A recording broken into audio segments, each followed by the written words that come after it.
Who would think that sexually abusing a child is not a crime?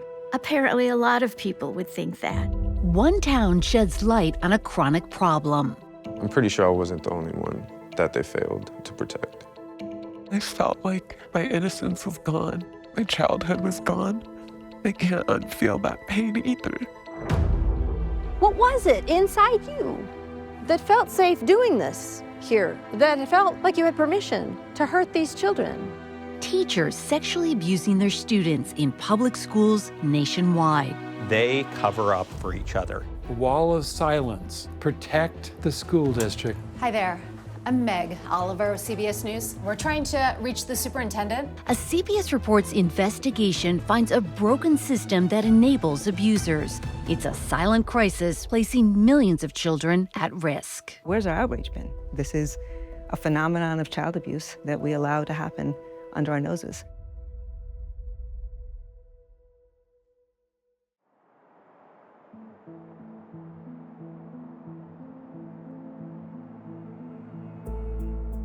So, when you think of Redlands, what comes to mind? Oh, God. Neighborliness. This is a tight-knit community. This is a tight-knit community. Everyone knows everyone. For the most part, that really defines, I think, the character of this town. We know one another here. Tony Momberger is a fourth-generation resident of Redlands, California, who served on city council and edited the local newspaper. This area I'm about to drive you through defines Redlands hugely. It's tree-lined streets, it's historic homes. This is Kingsbury School. This is where, for the first time, there was a teacher here who used to have her kids recite a poem, and that's how the Pledge of Allegiance got started. She didn't write it, but she had her class do it. The Pledge of Allegiance was born in Redlands? In Redlands, yeah. And why are the schools so desirable? Oh, the test scores. Just a great reputation for results. For college acceptance, for graduation. It's a big reason people live here. But behind closed doors, some teachers betrayed the public trust. It's tragic. I don't understand how that many grown people who went into a profession of service can give themselves permission to ruin people's lives. CBS Reports has found evidence of cover-ups and systemic failures in oversight that enabled a culture of abuse to persist at public schools across America. To understand the problem, our team examined one district, Redlands. 50 students have accused more than 25 teachers of sexual misconduct between 1999 and 2022. 11 teachers have been investigated by police, and at least 9 have been arrested, including 2 just last year. We gained exclusive access to thousands of documents, hundreds of hours of deposition videos, and spoke with more than a dozen student survivors. They have only appeared anonymously in case files. None of their stories have been heard until now. I knew at a really young age that I cared about my education. High school, everything mattered. Everything counted. This former student attended Redlands High School in 2005 and is speaking to media for the first time. She asked us to hide her face and change her voice out of fear for her safety, and because her family still doesn't know what happened to her. You had a substitute teacher that was pretty popular. What was his reputation? Everyone loved him. And if he remembered you, you felt proud to have that acknowledgement and that affirmation. You had to miss a test in the class where you had the substitute. What did he offer to have you make up the test? He said it wouldn't be a problem and that I can come by after school was all over and just take the exam. At first, when I walked up the ramp, he was just at the desk. And then came up, he brought me my exam, and at first went back to sitting where he was. The blinds were down, and at some point he closed the door. He said he didn't want to risk any distractions for my exam. I didn't think anything of it because I knew this person and he knew me.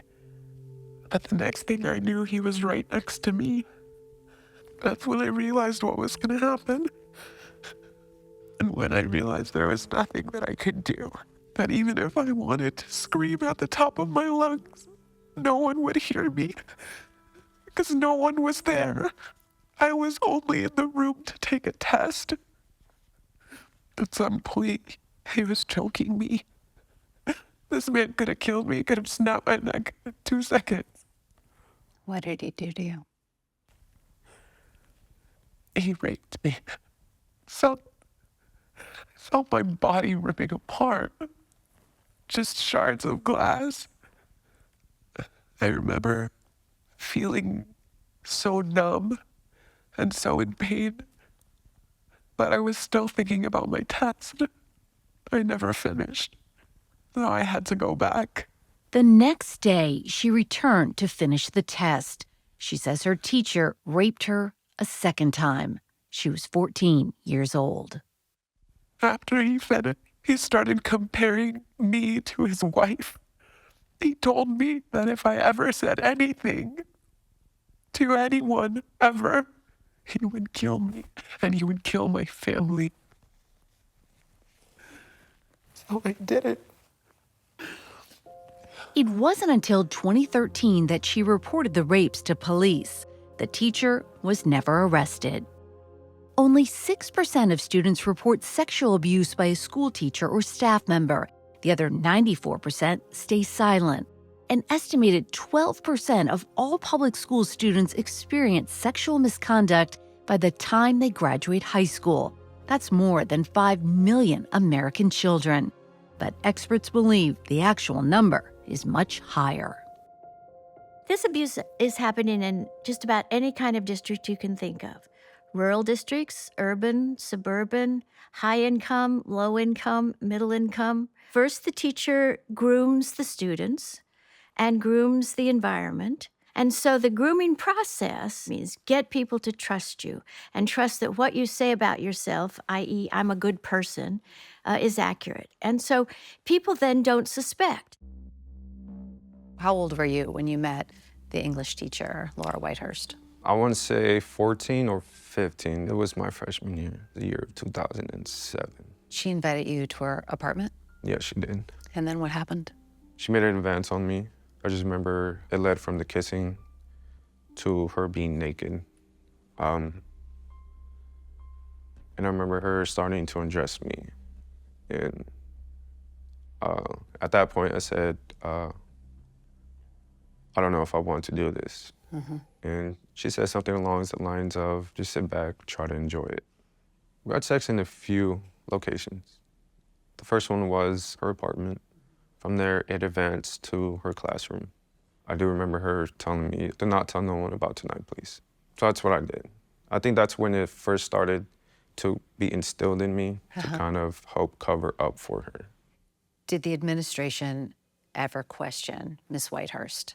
But I do know she was questioned. How do I know this? Because she asked me if I was questioned. I told her they did pull me in. She asked me, did I say anything? I told her no. She said, good. Continue to say nothing happened. The least reliable source of information about whether something's happening are two people, the abuser and the target. Ignore them. You can't believe a thing they say. School employees are accountable. They have a responsibility to protect students. They have a responsibility to look at a red flag, to look at a boundary crossing of a colleague and report. That's their job. School officials are legally required to notify law enforcement or social services as soon as they reasonably suspect any potential sexual abuse. Failing to report is a crime, but nationwide, those laws are rarely followed. Teachers don't want to say bad things about other teachers. A wall of silence. Protect the school district. Parents are in disbelief over accusations that a teacher here just gave birth to a child allegedly fathered by one of her own students. After Vicente, Whitehurst sexually abused 3 more of her students. It all stayed secret until she had a baby with a 4th boy. It was big news. We reported it on the front page. And immediately I was inundated with calls and emails from people who worked for the school district with outrage that we were covering it. That you were covering it? Yes. Oh my God. I read the paper, the Redlands Daily Facts, And when I found out about Laura Whitehurst, I was in shock. It rippled through the community because the reputation of Redlands School District was on the line. I met with members of the school board, and I said, this thing went on quite a while. The district office had to know something about what was going on. Police records show that people in the school were concerned about Whitehurst. Several teachers previously notified higher-ups of her inappropriate behavior with students. We put up this idea that we have to know for sure. That's just not the standard. If there's a reasonable suspicion that it might be true, report. It doesn't say you have to know at all. On July 1st, 2013, school administrators reported Whitehurst to the county social services and police when the student's mother told the district Whitehurst had given birth to her son's child. Social services did not investigate. Police did. Two great detectives start uncovering stuff, and they start figuring out that this wasn't an isolated thing. It wasn't hidden. It was well known and well suspected. And the police are like, we need to look into all of this. And they get stonewalled repeatedly by people from the district. And they'll contact a witness, and the witness will say, I've been told not to talk to you, by the attorneys for the district. But one particular incident aroused suspicion. They show up unannounced to the district office, and they hand Sabine Robertson Phillips a search warrant. Sabine Robertson Phillips has been in charge of human resources at Redlands Schools since 2007. It says here, I.S. Robertson Phillips refused to provide the documents requested and went to her computer in her office. That's true as you just testified, correct? Yes. Suspect Robertson Phillips began closing documents on her computer. You saw that, right? Yes. And deleting portions of the documents. You saw her doing that, right? That's correct. I do recall that she was highlighting portions and trying to delete those.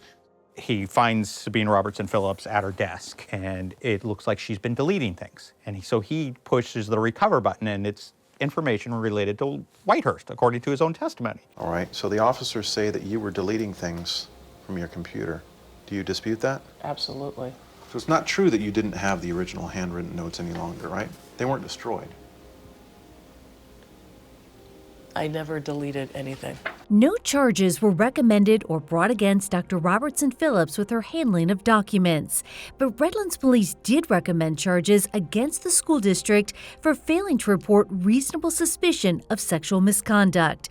But the district attorney declined to prosecute, saying there was insufficient evidence. 4 years later, Redlands got a new superintendent, updated its safety protocols, and made reforms. You started at Redlands Unified in 2018 after reforms were put in place to deal with the sexual abuse scandal. Were you trained right away? Technically, yes. They brought in an outside consulting firm to talk about prevention of grooming and sexual abuse of students. It lasted 30, maybe 45 minutes, and afterward, there was a lot of grumbling among the staff and teachers that I was really taken aback by. What were they saying? Things like, it seems like they want me to rat out my colleagues, and I would never do that. The district doesn't trust us. This is out of proportion, things of that nature. There was a lot of sense that the teachers needed to have each other's back, no matter what students said. A 2021 civil grand jury investigation found the district had yet to learn its lesson, saying with the lack of accountability and poor investigative practices, the district could no longer deny they need reform. The school district firmly disagreed with most of the grand jury's conclusions, and when former students sued them for negligence, the district declared that the child victims were at fault for having been abused.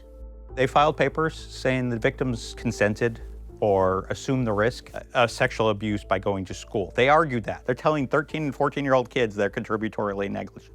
I find that statement shocking and tragic and just sad. It's not the student's job to set the boundaries. We're supposed to be teaching them the boundaries. These are kids. It's our job to teach them about the world and how to be safe. It's not their job to try to figure out how to be safe. There's no consent in schools. Teachers are the boss. Students have to do what the teachers say. There's no equality. There's the teacher and the student, and it's a hierarchy. When schools hear allegations of teacher sexual abuse, they often try to make them go away quietly without any record. On average, one offender passes through 3 different school districts before they're stopped and can abuse as many as 73 children in their lifetimes. Called passing the trash. Passing the trash. And when they move on, would they write them recommendation letters? Yeah, they'd give them recommendations, they'd give them approvals. You've got this culture that just allows it to happen and happen again and again. And the school administration thinks, maybe it's just as easy to move this person to another school or to move this person to another district. So the person resigns and moves to another school district and starts up all over again. When you were a sophomore, who was your theater teacher? Joel Kuntz. Joel Kuntz was hired by Redlands High School in 2016 after he was fired from a Texas summer camp. He told students it was because he had sex with a girl who was underage, but his record was clean. Within a year, a school janitor called the police, reporting Kuntz for suspicions of sexual abuse at Redlands High. The school quietly put him on leave and let his contract expire. So fast forward into 2018, how did you come into contact with Joel Kuntz again? It was through one of my close friends. He told us to come to his house and he gave us a lot of alcohol. We sat down on the bed and he just started kissing us, and one thing led to another. We started having sex. My friend was really drunk. She was on the floor. She was throwing up, couldn't keep herself up, couldn't get herself dressed. I was probably just as drunk. This was 2018. Joel Kuntz was arrested, and after he went on to be a substitute teacher in a nearby district. And just shows that it could have been prevented, and it wasn't. It's just sweeping it under the rug. It's going to pop up somewhere else. For the past month, our team has made multiple attempts to try and reach the administration at Redlands Unified School District to give them an opportunity to participate in the story. We've only received an email saying no comment, that most of the abuse happened before 2016. So while we're in town, we just want to give them one more opportunity to comment. So we're going to go inside. Hi there. I'm Meg Oliver with CBS News. Yeah, both our cameras are on. We're trying to reach the superintendent, or Sabine Robertson Phillips. Nobody seems to want to turn around. Everyone seems to be walking away. Hi, I'm Meg Oliver with CBS News. Christine Stevens, if you don't mind going out. Oh, yeah, nice to meet you. Yeah, come on out. Thank you so much for coming out. Is there anyone from the administration that would come out and talk to us? At this moment, we're not doing any in-person camera interviews. Is there anything that the administration wants to say to the victims? On the statements, we did address that in the questions there, but we'll also reiterate in the questions that I'll send later today. Okay, great. Thank you so much. Appreciate it. All right.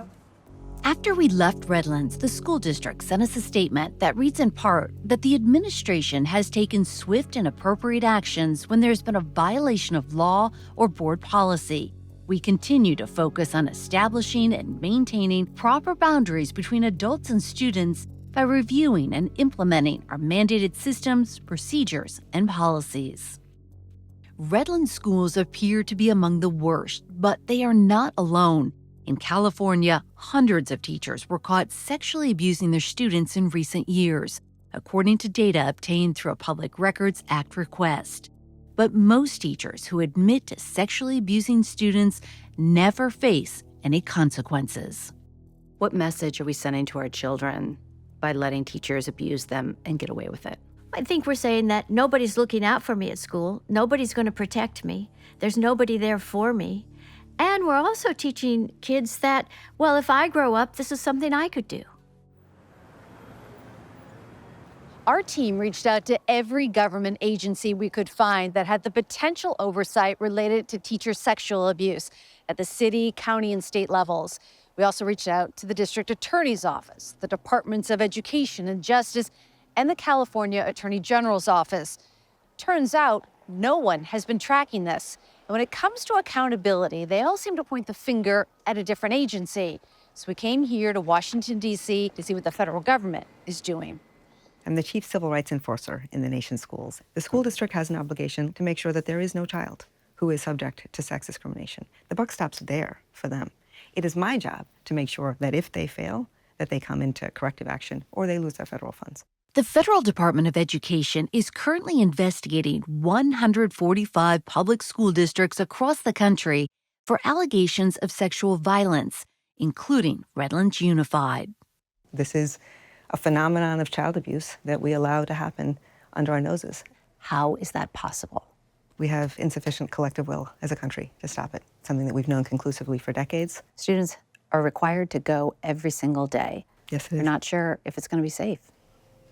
Well, you're sure it's not safe? The Department of Education told CBS Reports that it is laying the groundwork to start tracking teacher sexual abuse in public schools nationwide for the first time.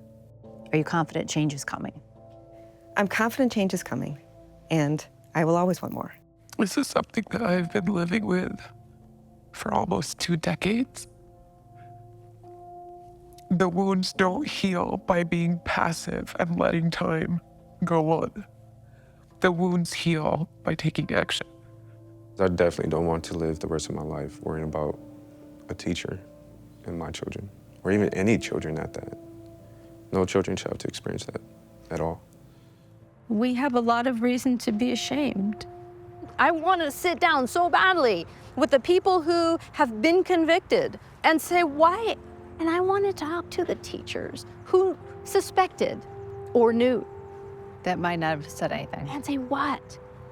What was it that made you feel Like you couldn't speak out. I don't know what the system is that caused it. I only know that the information lies within the people who did it and the people who were complicit.